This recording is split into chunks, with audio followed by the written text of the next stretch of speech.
Hello, Sula here from MistyHilltops.com. Thanks for stopping by. In this video, I'm working on a scrapbook layout that I titled City, and I'm working with a digital scrapbooking kit, Metamorphosis, from Krystal Hartley. She's a Sweetshoppe designer. And so I am starting with some background paper there that I am putting on the top of the page. It's a double page spread, so it's a 6x6 page that is actually 6x12 when you put both pages together. So it's for a 6x6 mini album that will be put together later. So here are the two top parts, and then there will be a bottom part, and then there will be a strip that goes on top of across the two background papers there to cover them up. So I didn't care so much that it had to close up that gap in between, because I'm using digital scrapbooking products. I print them out, and so even to save myself some printing ink, I made sure I don't go all the way. It's just minor things, but over time it does matter a little bit. Then I have the circle that I realize I want to go behind that paper strips there. So I have to make sure before I fully glue down that strip across the two background papers, I want that circle to go. I want to tuck that circle there behind. A lot of times I do forget that something should go behind some other place, and then I have to figure it out. But in this case, I actually remembered it in time to put it behind. So here I'm lining up the two pages to make sure that it is continuous, and that when the two pages are together, placed together side by side in the album, that it will work, that everything is aligned nicely.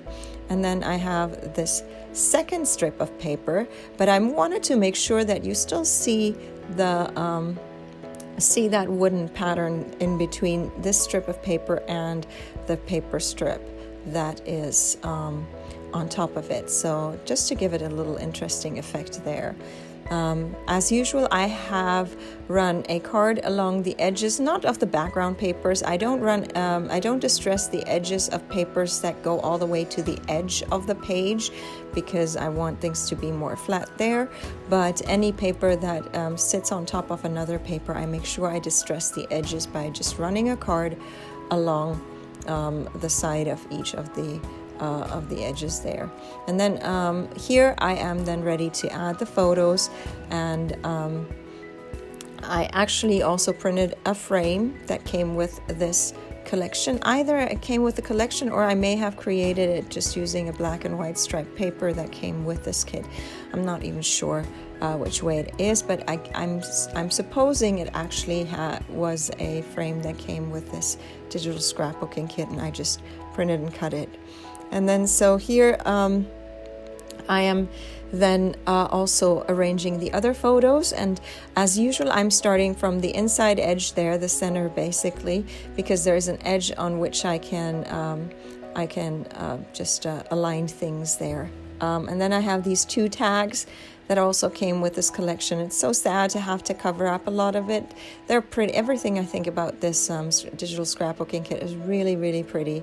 I love how the page turned out in the end, and so I'm a little sad to have to cover up a bunch. Like that butterfly there on that tag, but even that yellow tag had a pretty beautiful flower there. But oh well, you can't show everything on a page, I guess.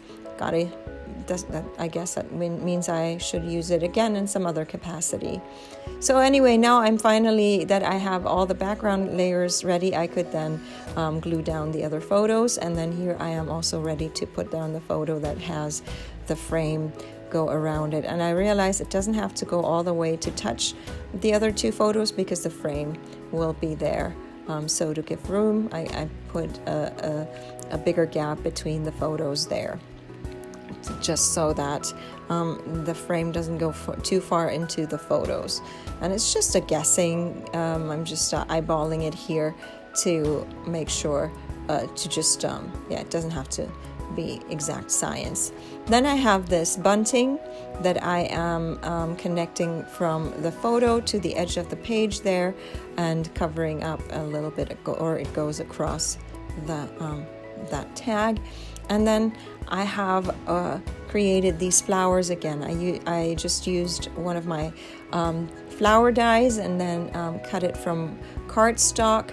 I watercolored it, and there is a tutorial out on how I do how I create flowers like these. And so I just watercolored them, then shaped them, and now I'm adding just some kind of a stamen area there in the center of the flower. And then there's this butterfly that came with this collection. And I have this page already obviously planned out in Silhouette so that I knew how to print the papers and all that. It makes it easiest for me. I can just put whatever papers I have, put them in another file that is, and spread them around on a piece of paper so that I can print them, get them ready for print. So that's how I do it. And so, however, I don't usually embellish the page that I create in Silhouette yet. So it's just after once the page gets put together, that's when I start thinking about where I want to put the embellishments and stuff. So the butterfly will actually end up being in a slightly different place. But anyway, and then I had all these smaller yellow flowers that I also just watercolored and then shaped with. I have just a ball stylus of different sizes that I use to shape my flowers, and then they got these little leaves there. It's quite pretty the way that turned out, and then I just can add more. And then I have all these tiny flowers that I just decided I would scatter around the page. So by using the watercolor, I can kind of ensure to get the same shades that are used on the page, because most of my cardstock is just not, I can't really get a very pretty colored cardstock, just the standard cardstock colors.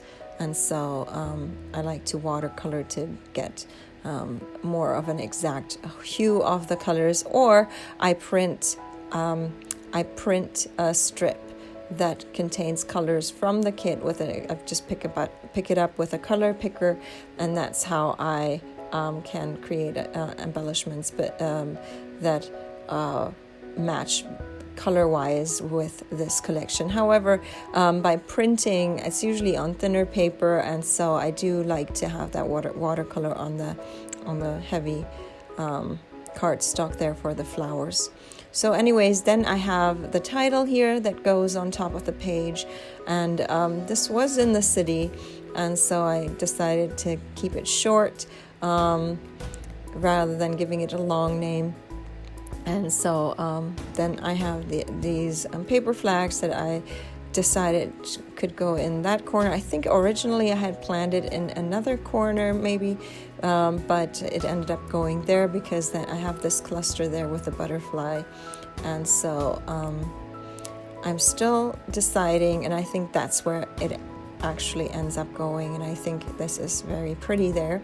And then I have all these little flowers that I just need to scatter around the page, and so that's what I'm doing. And this page I finally managed to print my journaling before I get the page all done, so I can add it while I'm actually working on this page. I have a whole lot of other pages where I just then, in hindsight, after working on the page, I then added the journaling. But here I could just add it right there.